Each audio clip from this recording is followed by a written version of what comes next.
I believe that if we are honest with ourselves, that the most fascinating problem in the world is, who am I?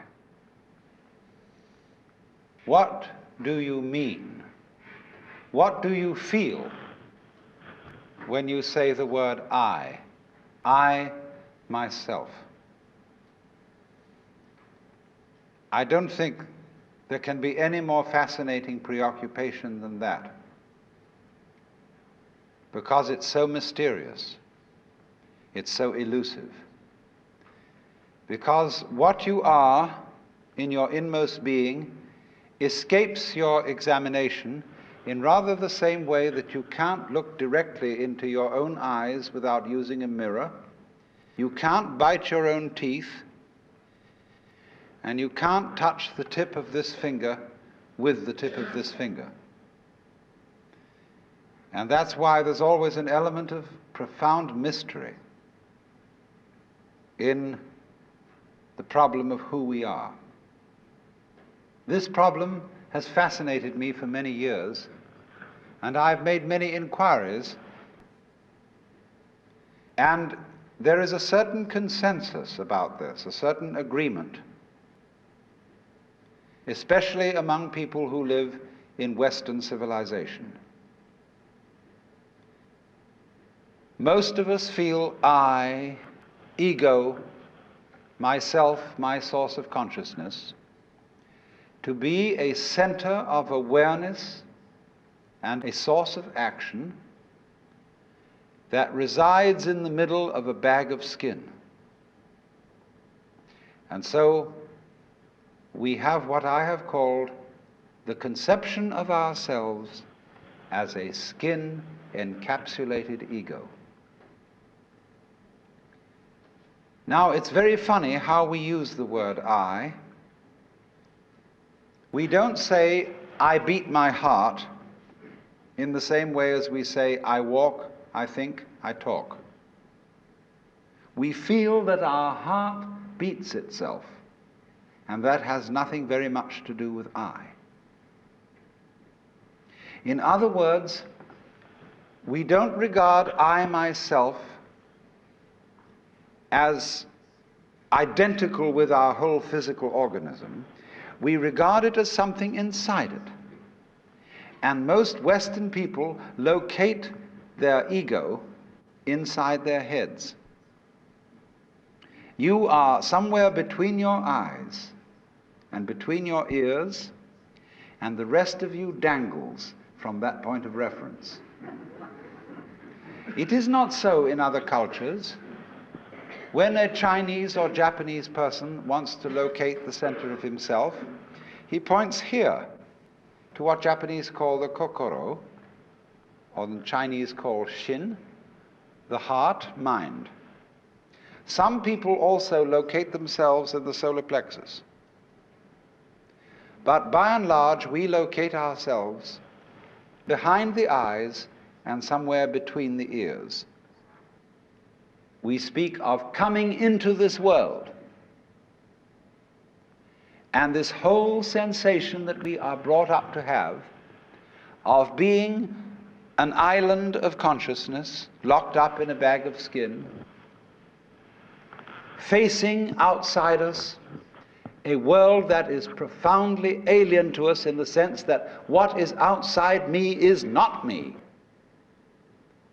This sets up a fundamental sensation of hostility and estrangement between ourselves and the so-called external world. And therefore, we go on to talk about the conquest of nature, the conquest of space, and view ourselves in a kind of battle array towards the world outside us. Now, actually, it is absolutely absurd to say that we came into this world. We didn't. We came out of it. What do you think you are? Supposing this world is a tree. Are you leaves on its branches, or are you a bunch of birds that settled on a dead old tree from somewhere else? Surely, everything that we know about living organisms from the standpoint of the sciences shows us that we grow out of this world, that we, each one of us, are what you might call symptoms of the state of the universe as a whole. But you see, that is not part of our common sense. Western man has for many centuries been under the influence of two great myths. When I use the word myth, to me the word myth signifies a great idea in terms of which man tries to make sense of the world. It may be an idea, it may be an image. Now, the two images which have most profoundly influenced Western man are, number one, the image of the world as an artifact, like a carpenter's table or a jar made by a potter. Indeed, in the book of Genesis, there comes the idea that man was originally a clay figurine made out of the earth by the Lord God, who then breathed into this clay figurine and gave it life. And the whole of Western thought is profoundly influenced through and through and through by the idea that all things, all events, all people, all mountains, all stars, all flowers, all grasshoppers, all worms, everything are artifacts, and they have been made. And it is therefore natural for a Western child to say to its mother, "How was I made?" That would be quite an unnatural question for a Chinese child, because the Chinese do not think of nature as something made. They look upon it as something that grows, and the two processes are quite different. When you make something, you put it together, you assemble parts, or you carve an image out of wood or stone, working from the outside to the inside. But when you watch something grow, it works in an entirely different way. It doesn't assemble parts. It expands from within and gradually complicates itself, expanding outwards, like a bud blossoming, like a seed turning into a plant. But behind our whole thought in the West is the idea that the world is an artifact, that it is put together by a celestial architect, carpenter, and artist, who therefore knows how it was done. Because as we have, in popular theology, understood the Lord God, He is the mastermind who knows everything. And if you ask the Lord God exactly how high is Mount Whitney to the nearest millimeter, He would know exactly like that and would tell you. Any question, the Cosmic Encyclopedia Britannica.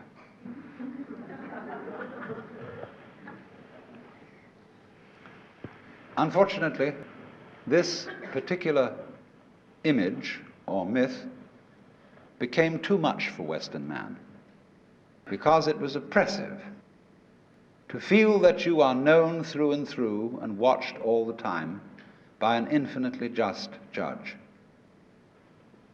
Everywhere is this eye watching, and judging you, so that you always feel you're never really by yourself. But the old gentleman is observing you and writing notes in his black book. And this became too much for the West. It became oppressive. They had to get rid of it. And so instead, we got another myth, the myth of the purely mechanical universe. This was invented at the end of the 18th century and became increasingly fashionable throughout the course of the 19th century and well into the 20th century, so that it is today's common sense. Very few people today really believe in God in the old sense. They say they do, but they really hope there is a God. They don't really have faith in God. They fervently wish that there was one and feel that they ought to believe that there is. But the idea of the universe being ruled by that marvelous old gentleman is no longer plausible. It isn't that anybody's disproved it, but it just somehow doesn't go with the vast infinitude of galaxies and the immense light-year distances between them and so on. So instead, it has become fashionable, and it is nothing more than a fashion, to believe that the universe is dumb, stupid, that intelligence, values, love, and fine feelings reside only within the bag of the human epidermis, and that outside that, the thing is simply a kind of a chaotic, stupid interaction of blind forces. Courtesy of Dr. Freud, for example, biological life is based on something called libido, which was a very, very loaded word. Blind, ruthless, uncomprehending lust. That's the foundation of the human unconscious. And similarly, to thinkers of the 19th century, like Ernst Haeckel, even Darwin, T.H. Huxley, and so on, there was this notion that at the root of being is an energy. And this energy is blind. This energy is just energy. And it's utterly and totally stupid. And our intelligence is an unfortunate accident. By some weird freak of evolution, we came to be these feeling and rational beings, more or less rational. And this is a ghastly mistake, because here we are in a universe that has nothing in common with us, that doesn't share our feelings, has no real interest in us. We're just a sort of cosmic fluke. And therefore, the only hope for mankind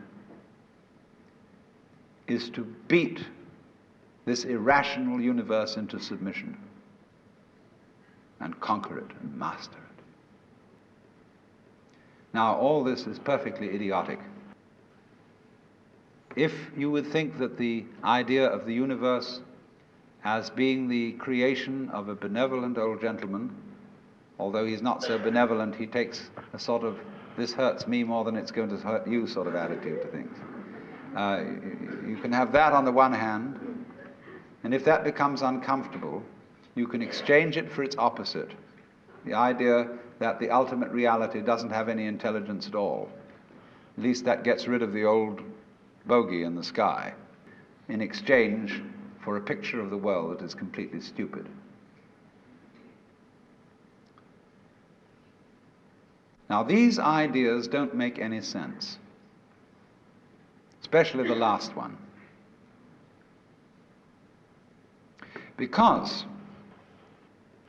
you cannot get an intelligent organism, such as a human being, out of an unintelligent universe. The saying in the New Testament that figs do not grow on thistles nor grapes on thorns applies equally to the world. You do not find an intelligent organism living in an unintelligent environment. Look, here is a tree in the garden, and every summer it produces apples. And we call it an apple tree, because the tree apples. That's what it does. All right. Now here is a solar system inside a galaxy. And one of the peculiarities of this solar system is that at least on the planet Earth, the thing peoples. In just the same way that an apple tree apples. Now maybe 2 million years ago, somebody came from another galaxy in a flying saucer and had a look at this solar system, and they looked it over and shrugged their shoulders and said, just a bunch of rocks. And they went away. Later on, maybe 2 million years later, they came around and they looked at it again. And they said, excuse me, we thought it was a bunch of rocks, but it's peopling. And it's alive. After all, it has done something intelligent. Because you see, we grow out of this world in exactly the same way that the apples grow on the apple tree. If evolution means anything, it means that. But you see, we curiously twist it. We say, well, first of all, in the beginning, there was nothing but gas and rock. And then intelligence happened to arise in it, you know, like a sort of fungus or slime on the top of the whole thing. But we're thinking in a way, you see, that disconnects the intelligence from the rocks. Where there are rocks, watch out. Watch out, because the rocks are going eventually to come alive, and they're going to have people crawling over them. It's only a matter of time, just in the same way as the seed, the acorn, is eventually going to turn into the oak, because it has the potentiality of that within it. Rocks are not dead. You see, it depends on what kind of attitude you want to take to the world. If you want to put the world down, you say, oh, well, fundamentally it's only just a lot of geology. It's a stupidity. And it so happens that a kind of a freak comes up in it which we call consciousness. And that's an attitude that you take when you want to prove to people that you're a tough guy, that you're realistic, that you face facts, and that you don't indulge in wishful thinking. It's just a matter of role-playing. And you must be aware of these things. They are fashions in the intellectual world. On the other hand, if you feel warm-hearted towards the universe, you put it up instead of putting it down, and you say about rocks, they're really conscious, but a very primitive form of consciousness. Because after all, when I take even this crystal here, which is glass, and go, well, it makes a noise. And that response, that resonance, is an extremely primitive form of consciousness. Our consciousness is much more subtle than that. But when you hit a bell and it rings, you touch a crystal and it responds, inside itself, it has a very simple reaction. It goes jangle inside, whereas we go jangle with all sorts of colors and lights and intelligence, ideas and thoughts. It's more complicated. But both are equally conscious, but conscious in different degrees. That is a perfectly acceptable idea. See, all I'm saying is that minerals are a rudimentary form of consciousness, whereas the other people are saying that consciousness is a complicated form of minerals. What they want to do is to say everything is kind of bleh, whereas what I want to say is hooray, you know, life is a good show. Now then, as we study man or any other living organism and try and describe him accurately and scientifically, we find that our normal sensation of ourselves as isolated egos inside a bag of skin is a hallucination. It really is. It's absolutely nutty. Because when you describe human behavior, or the behavior of a mouse or a rat or a chicken or anything you want to describe, you find that as you try to describe its behavior accurately, you must also describe the behavior of its environment. Supposing I walk and you want to describe the action of walking, you can't talk about my walking without also describing the floor. Because if you don't describe the floor and the space in which I am moving, all you will be describing is somebody swinging his legs in empty space. You know, you couldn't see me unless you could also see my background, what stands behind me. See, if I myself, if the boundaries of my skin were coterminous with your whole field of vision, you wouldn't see me at all. You would see my bright red vest instead. That's why I put it on this evening, to demonstrate this point. And that would be the thing that filled your field of vision, that was the thing standing there. You wouldn't see me, because in order to see me, you have to see not only what is inside the boundary of my skin, but you have to see what is outside it too. Now that's terribly important. Really, the fundamental, ultimate mystery, the only thing you need to know to understand the deepest metaphysical secrets is this: that for every outside there is an inside, and for every inside there is an outside. And although they are different, they go together.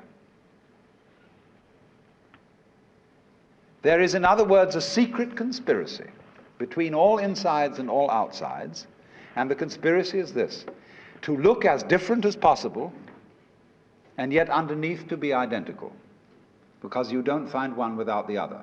Like Tweedledum and Tweedledee agreed to have a battle. Note that, agreed. So there is a secret. What is esoteric, what is profound, and what is deep is what we will call the implicit. What is obvious and on the open is what we will call the explicit. And I and my environment, you and your environment, are explicitly as different could be. But implicitly, you go together. And this is discovered by the scientist when he tries, as the whole art of science is to describe what happens exactly. And when he describes exactly what you do, he finds out that your behavior is not something that can be separated from the behavior of the world around you. He realizes then that you are something that the whole world is doing. Just as when the sea has waves on it, all right, the sea, the ocean is waving. And so each one of us is a waving of the whole cosmos, the entire works, all there is. And with each one of us, it's waving and saying, yoo-hoo, here I am. Only it does it differently each time, because variety is the spice of life. But you see, the funny thing is, we haven't been brought up to feel that way. Instead of feeling that we, each one of us, are something that the whole realm of being is doing, we feel that we are something that has come into the whole realm of being as a stranger. When we were born, we don't really know where we came from, because we don't remember. And we think when we die, that's just going to be that. Some people console themselves with the idea that they're going to heaven, or that they're going to be reincarnated, or they're going to Summerland or something, you know. People don't really believe that. For most people, it's plausible. The real thing that haunts them is that when they die, they're going to sleep and never going to wake up. They're going to be locked up in the safe deposit box of darkness forever. But that all depends, you see, upon a false notion of what is oneself. Now, the reason why we have this false notion of ourselves is, as far as I can understand it, that we have specialized in one particular kind of consciousness. Being very general and rough we have two kinds of consciousness. One I will call the spotlight, and the other the floodlight. The spotlight is what we call conscious attention. And that is trained into us from childhood as the most valuable form of consciousness. When the teacher in class says, "Pay attention," everybody stares and looks fast at the teacher like that. That's spotlight consciousness. Fixing your mind on one thing at a time. Concentrate. And even though you may not be able to have a very long attention span, nevertheless you concentrate. You use your spotlight, one thing after another, one thing after another, flip, flip, flip, flip, flip, flip, flip, flip, like that. But we also have another kind of consciousness, which I'll call the floodlight. For example, you can drive your car for several miles with a friend sitting next to you, and your spotlight consciousness will be completely absorbed in talking to your friend. Nevertheless, your floodlight consciousness will manage the driving of the car, will notice all the stoplights, the other idiots on the road, and so on, and you'll get there safely, without even thinking about it. But our culture has taught us to specialize in spotlight consciousness and to identify ourselves with that form of consciousness alone. I am my spotlight consciousness. My conscious attention, that is my ego, that is me. And very largely we ignore the floodlight. Now the floodlight consciousness is working all the time. Every nerve end that we have is its instrument. You know, you can go out to luncheon or something and you sit next to Mrs. So-and-so, and you go home and your wife says to you, "Was Mrs. So-and-so there?" "Yes, I sat next to her." "Well, what was she wearing?" "Well, I haven't the faintest idea." You saw, but you didn't notice.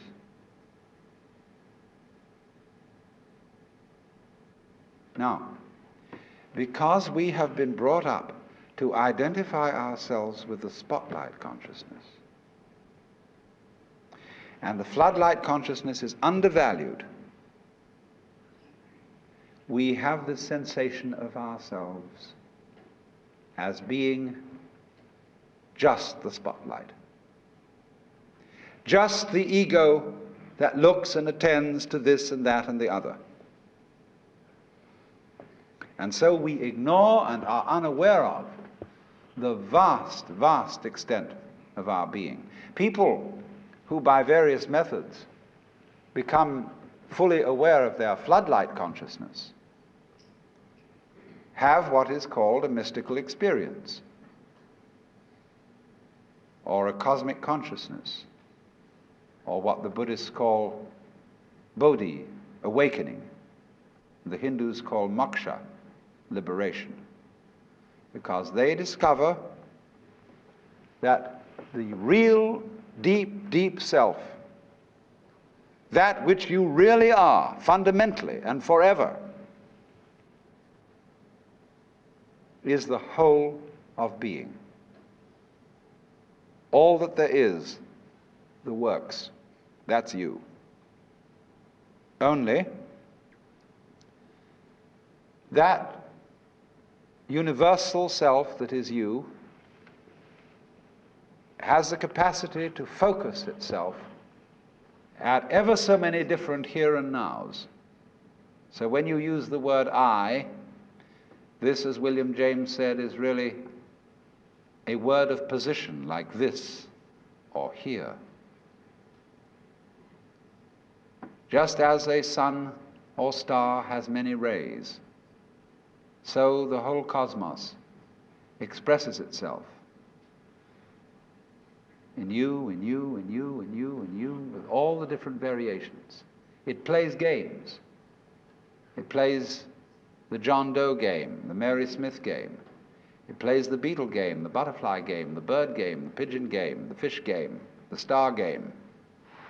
Just like these are games that differ from each other, just like backgammon, whist, bridge, poker, pinochle, or like waltz, mazurka,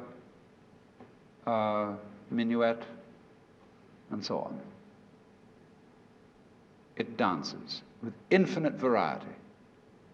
But every single dance that it does, that is to say, you is what the whole thing is doing. But you see, we forget it. We don't know. We've been brought up in a special way so that we are unaware of the connection, unaware that each one of us is the works, playing it this way for a while. And so we have been taught to dread death, as if that were the end of the show. It won't happen anymore.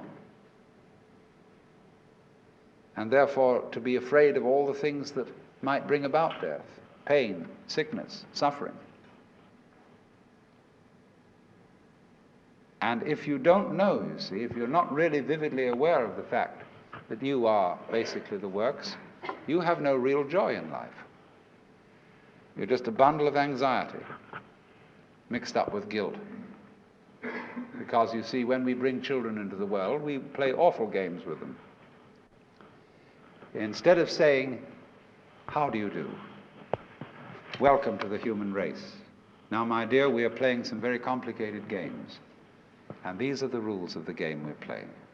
I want you to understand them, and then you learn them, and then when you get a little bit older, you may be able to think up some better rules." Instead of being quite direct with our children, instead we say, "So here you are." It was a nasty baby anyhow. You're here on probation, you understand that? And maybe when you grow up a bit, you'll be acceptable. But until then, you should be seen and not heard.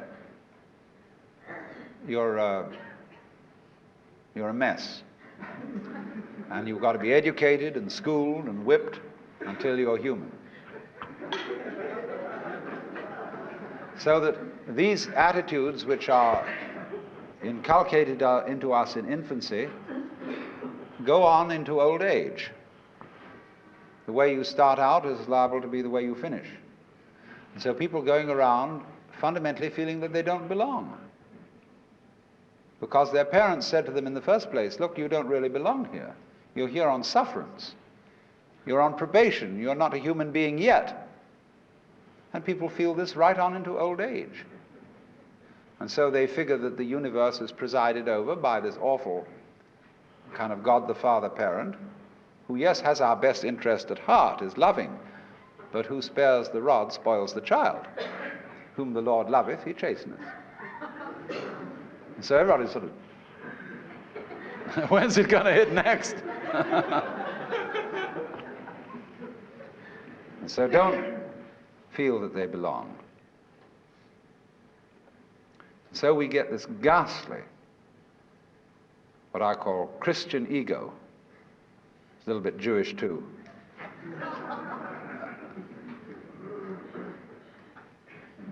Who really feels that he's homeless, he's an orphan.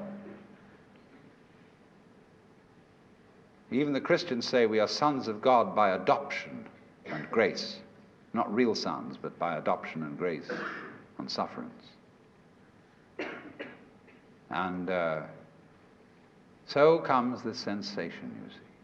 So characteristic of Western man and indeed of all highly civilized people.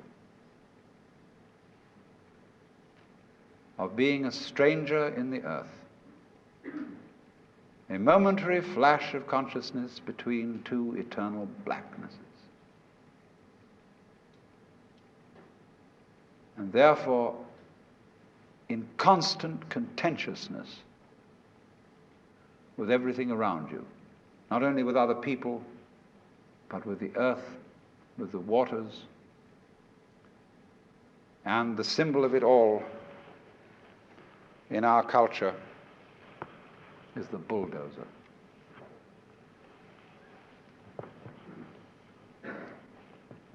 Where I live, aboard a ferry boat, there is opposite us, across the water, or was opposite to us, some lovely hills.